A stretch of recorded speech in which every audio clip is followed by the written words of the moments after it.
ముఖ్యంగా రాజేంద్ర నగర్ డివిజన్లో భూసేకరణకు సంబంధించి 2 ప్రాథమిక నోటిఫికేషన్లు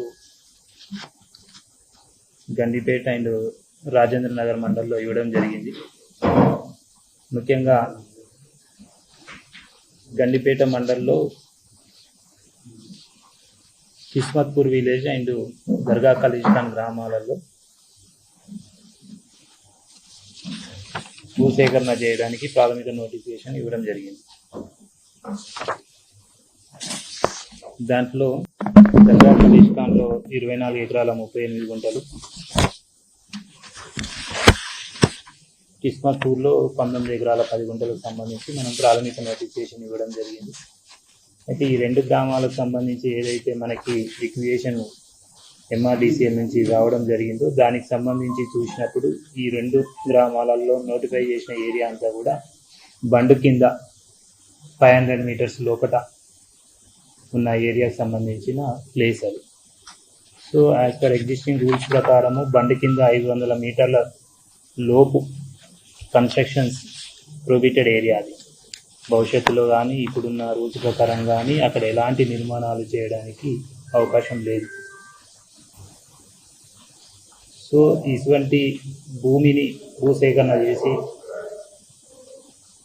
ఆ భూమిని కోల్పోతున్న రైతులకు కూడా మెరుగైన నష్టపరిహారం చెల్లించి తీసుకోవడానికి ప్రభుత్వము ఏదైతే మూసి సుందరీకరణలో భాగంగా ఈ యొక్క భూసేకరణ కార్యక్రమాన్ని చేపట్టడం జరిగింది. అందులో ముఖ్యంగా ఏదైతే 500 మీటర్ల లోబడి యొక్క నిర్మాణాలకు అనుమతి లేని ప్రాంతం ఏదైతే ఉందో ఆ ప్రాంతానికి సంబంధించి మనము బండి కింద, ముఖ్యంగా ఈ బండి కింద 500 మీటర్ల లోపు కన్స్ట్రక్షన్ అవకాశం లేదు. సో దానికి సంబంధించి ఆ భూమిని సేకరించడానికి మనము భూసేకరణ ప్రక్రియను చేపట్టడం జరిగింది. అంతేకాకుండా ఎగ్జిస్టింగ్ నిబంధన ప్రకారం ఏదైతే ఉందో మూసీ రివర్ కానీ ఈసా రివర్ కానీ 50 మీటర్ల బఫర్ జోన్ వరకు మాత్రమే మనము భూసేకరణ చేయడానికి ప్రక్రియ ప్రారంభించడం జరిగింది. అయితే ఇప్పుడు మనం నోటిఫై చేసిన ఏరియా ఏదైతే దర్గా ఖలీజ్ఖాన్ కానీ కిస్మత్పూర్ ఏరియా కానీ ఇది 500 మీటర్ల బండి కింద ఉంది, విత్ ఇన్ ద 500 మీటర్స్లో ఉంది. ఇది కన్స్ట్రక్షన్కి అవకాశం లేదు. అంతేకాకుండా మనము బండ్లగూడ జాగీర్ అలాగే ఉప్పర్పల్లి హైదర్గూడలో కూడా మనము ఒక 42 ఎకరాలకి ప్రాథమిక నోటిఫికేషన్ ఇవ్వడం జరిగింది. ముఖ్యంగా దీంట్లో బండ్లగూడ జాగీర్కి సంబంధించి మధు రిజ్ పార్క్ సంబంధించి వాళ్ళకి 6.5 ఎకరాల వరకు అపార్ట్మెంట్స్ నిర్మాణంలో ఉండి దాదాపు 425 ఫ్లాట్స్ కూడా అందులో ఉన్నాయి. దానికి సంబంధించి వెరిఫై చేసినప్పుడు దాదాపు వారికి ఉన్న 6.5 ఎకరాలలో 2.5 ఎకరాల పైబడి కూడా 50 మీటర్ బఫర్ జోన్లో వస్తుంది. దాదాపు 30 నుంచి 40% ఫ్లాట్స్ బఫర్ జోన్లో ఉన్నాయి. అయితే గతంలో వారు కన్స్ట్రక్షన్ చేసినప్పుడు అనుమతుల మేరకే కన్స్ట్రక్షన్ చేసి దాంట్లో నిర్మాణం కంప్లీట్ చేసినామని చెప్పేసి చెప్పడం జరిగింది. ఆ రోజుల్లో అనుమతులు కూడా తీసుకున్నామని కూడా చెప్పడం జరిగింది. అయినప్పటికీ ప్రభుత్వము బఫర్ జోన్లో ఉన్నాయని కానీ ఇతరత్ర నిబంధనలకు విరుద్ధంగా ఉన్నాయని కానీ ఎక్కడ కూడా ప్రభుత్వం తరఫున ఇబ్బంది పెట్టడం లేదు. బఫర్ జోన్లో ఉన్నప్పటికీ కూడా పూర్తి స్థాయి నష్టపరిహారం చెల్లించే, భూసేకరణ నిబంధనల ప్రకారం నష్టపరిహారం చెల్లించే, ముఖ్యంగా ఇక్కడ మూసీ రివర్ ఈసా రివర్ కలిసే ప్రాంతం. సో అక్కడ ఈ అపార్ట్మెంట్ చూసినప్పుడు 50 మీటర్ బఫర్ జోన్లో ఒక 40% ఫ్లాట్స్ 2.5 ఎకరాల వరకు ఆ బఫర్ జోన్లో వస్తుంది. అయితే భవిష్యత్తులో నదీ సుందరీకరణ చేసినప్పుడు ఆ 50 metre buffer zone compulsory requirement ఉంటుంది.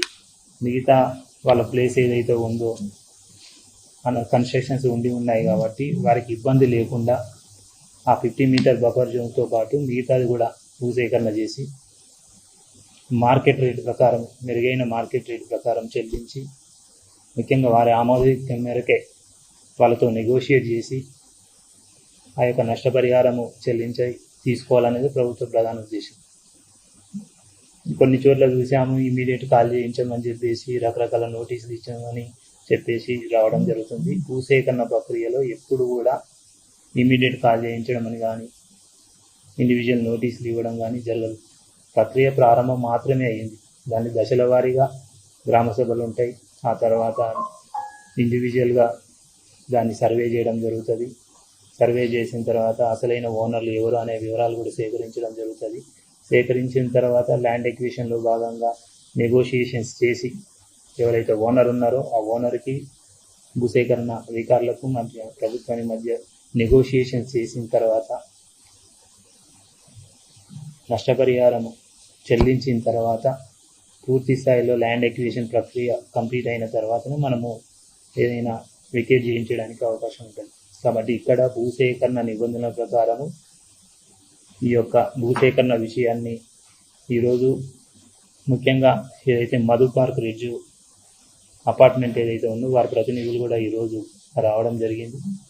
ఈ భూసేకరణకు సంబంధించిన విషయాలన్నింటినీ కూడా వారికి కూడా బ్రీఫ్ చేయడం జరిగింది.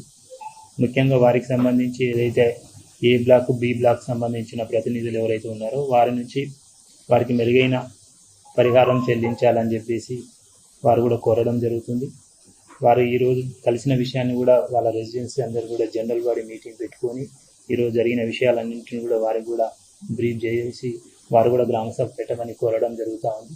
సో దశలో ఏదైతే భూసేకరణ ప్రక్రియలో భాగంగా గ్రామ సభ కూడా పెట్టి అన్ని అంశాలు కూడా వారితో చర్చించడం జరుగుతుంది.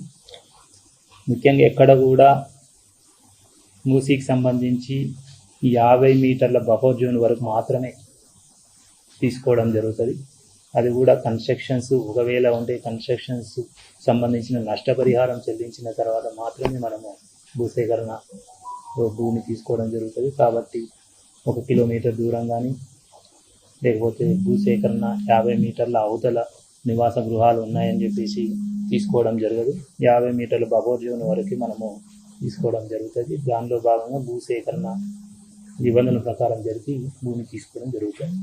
కాబట్టి మీ అందరి ద్వారా తెలియజేసేది ఏంటంటే ఎవ్వరికి కూడా భూసేకరణ ప్రక్రియలో ఇబ్బంది లేకుండా మెరుగైన నష్టపరిహారము చెల్లించి ఇదంతా కూడా ఎవరైతే భూమిని కోల్పోతున్నారో వారందరికీ కూడా పలుమార్లు మీటింగ్ జరిపి వారి ఆమోదయోగ్యం మేరకే భూసేకరణ ప్రక్రియ చేయడం జరుగుతుంది. భూసేకరణలో నష్టపరిహారం నిర్ధారించే క్రమంలో కూడా పారదర్శకంగా ప్రభుత్వ నిబంధనలు వారి ముందుంచి వారితో చర్చలు జరిపి ఆ చర్చల ప్రక్రియ అంతా కూడా ప్రభుత్వానికి నివేదించి ప్రభుత్వ పెద్దల దృష్టికి తీసుకెళ్ళి నష్టపరిహారం అనేది ఫైనలైజ్ చేసేసి ఆ యొక్క ప్రాసెస్లో భాగంగా ముందుకు పోతాం తప్పే ఇమీడియట్ తీసుకోవడం అనేది జరగదు.